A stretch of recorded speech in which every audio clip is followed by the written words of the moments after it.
So when you were cracking this interview, so we'll start off with the interview process and getting into the college firstly, right? So what was that process like entirely? And let's cover specifically your context, which was you did it without gaining work experience first. So you did it right out of college. So in that context, what was the interview like firstly with respect to questions around your personality and your profile?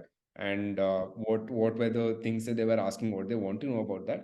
And secondly, what did they ask you about academics and skills and that field entirely, right? So let's start off with the cracking the interview with respect to your personality and your profile. What are they looking for?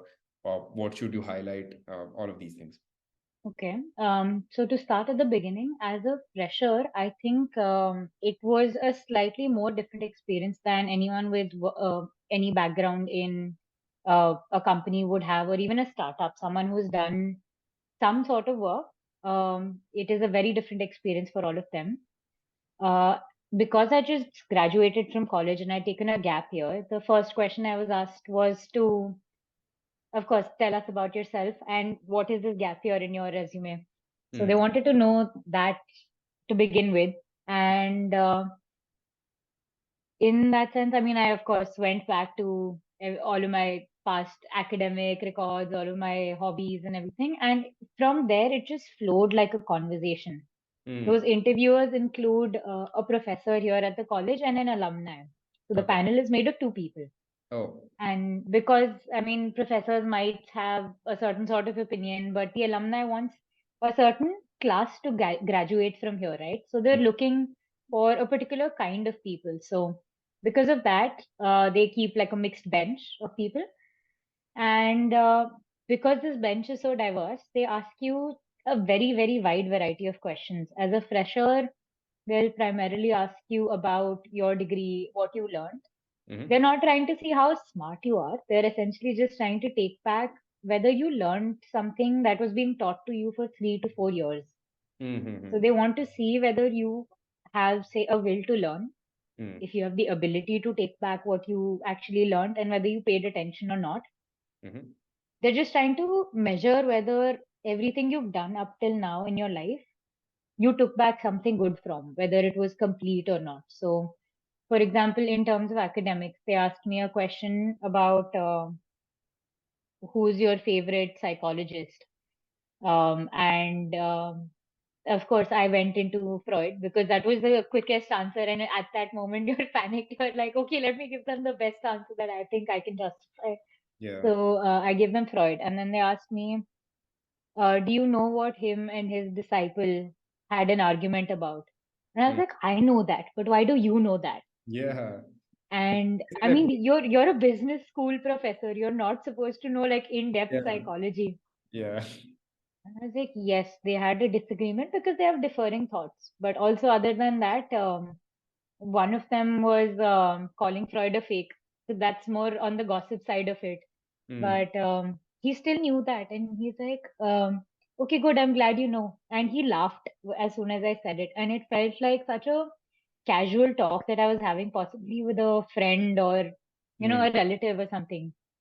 So I think just how curious you were, that is one metric that they're looking for, whether or not you wanted to know more about anything that you got into. So, Mm. for example, if a person said they like singing, they will definitely ask you what your favorite song is, who your favorite artist is.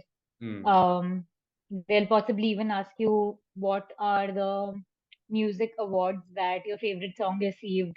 So they're Mm. just trying to see how inquisitive you were about anything that you got into. Right. They'll probably even ask you the theory of music and they'll know it, which is the biggest surprise. So, Yeah. in terms of academic, they're trying to see whether or not you've basically done well and have a basic understanding of everything they're going to teach you here. So, Mm-hmm. in terms of, say, math, they'll ask you a little bit of probability or a little bit of geometry. Everything you do to prepare for CAT, they'll ask you all of that in the interview.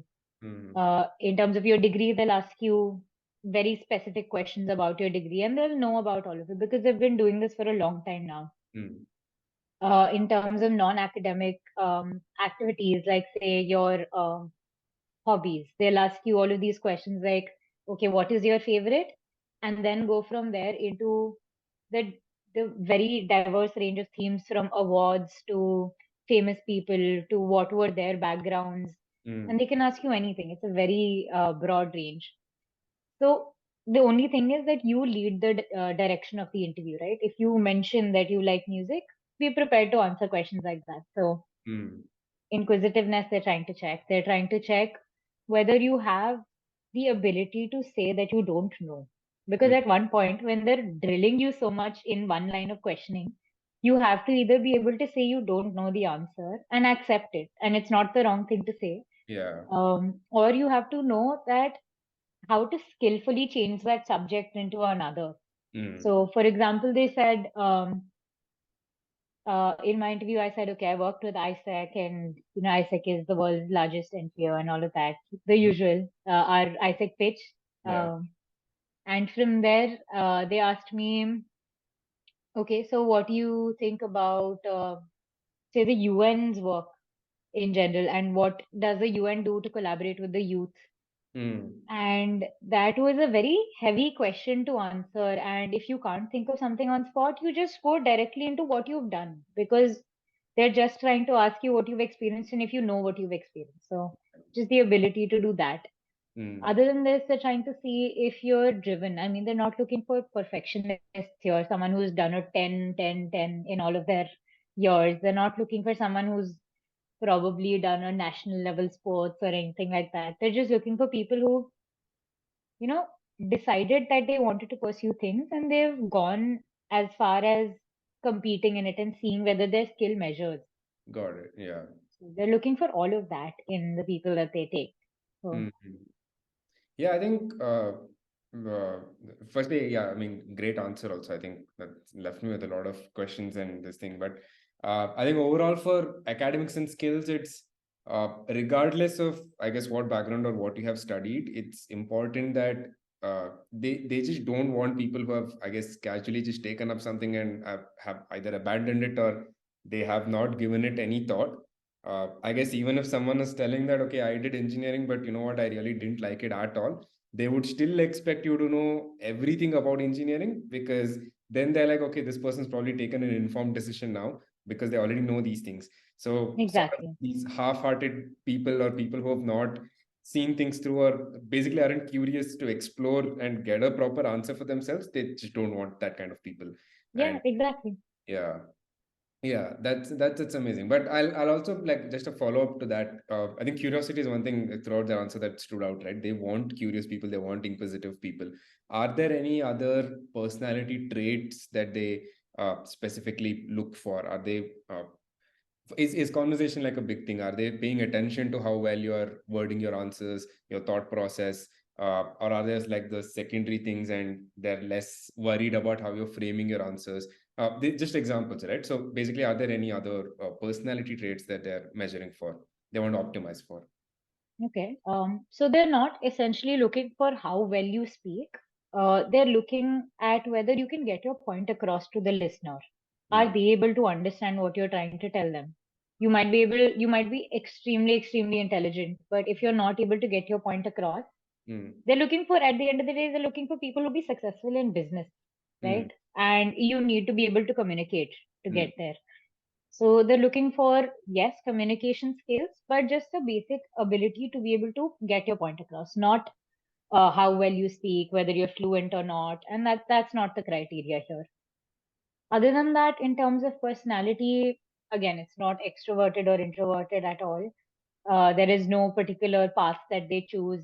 There is no particular, say, a person who's more academically inclined, or more a person who's more sports inclined or cultural activities inclined. Again, there's no correct path. They're just trying to see who you are and mm, whether you'll fit into the criteria here, whether you'll be able to make the effort, whether you'll be able to work hard, whether you'll see things through, whether you'll be able to communicate and adjust with everyone here, because mm, it is a big change once mm. you get to this stage. So they're just looking for people like that. Got it. Got it.